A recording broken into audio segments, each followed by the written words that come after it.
বন্ধুরা কেমন আছেন সবাই? আশা করি সবাই ভালো আছেন। টেকনিক্যাল সলিউশন ভিডিও আজকের ভিডিওতে সবাইকে স্বাগতম। তো আপনারা দেখতে পাচ্ছেন এখানে your profile is earning money, content monetization. এই ভাই আমার পেয়ে গেছে, কংগ্রাচুলেশন।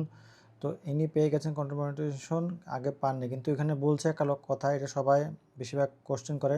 এবার earning of $0 have experience on June 2 June 2025 সালে এই তিনি সেট আপ করতে গিয়েছিল। 5টা স্টেপের মধ্যে উনি খালি 2টা স্টেপ ফলো করছে, আর ওগুলো করে নাই, এই জন্য এটা এখানে হ্যাং হয়ে আছে। সময় দিছিল, আবার উনি পুনরায় করতে পারবেন, এখানে কোনো ভয়ের কিছু নেই, উনি পুনরায় করতে পারবেন এটা। আর 5টা স্টেপ পূরণ করতে পারলে আপনার কন্টেন্ট মনিটাইজেশন সেট আপটা হয়ে যাবে। এখানে আপনার ব্যাঙ্ক ডিটেল চাবে, bank sweep code, bank name, ব্যাংকের আপনার কারেন্সি, তারপর ট্যাক্স ইনফরমেশন চাবে, ট্যাক্সের অ্যাড্রেস চাবে।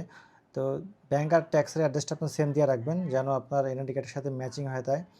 এবং ট্যাক্সের নাম্বারটা অবশ্যই ভালো মতো দেবেন, কারণ ট্যাক্সটাই চেঞ্জ করা যায় না, ফিউচারে আপনি চেঞ্জ করতে পারবেন না। ব্যাঙ্কটা আর বিজনেস টাইপটা পার্সোনাল দেবেন এবং ইন্ডিভিজুয়াল দেবেন, বাংলাদেশ দেবেন।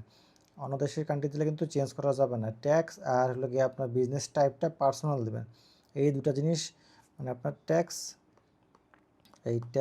আর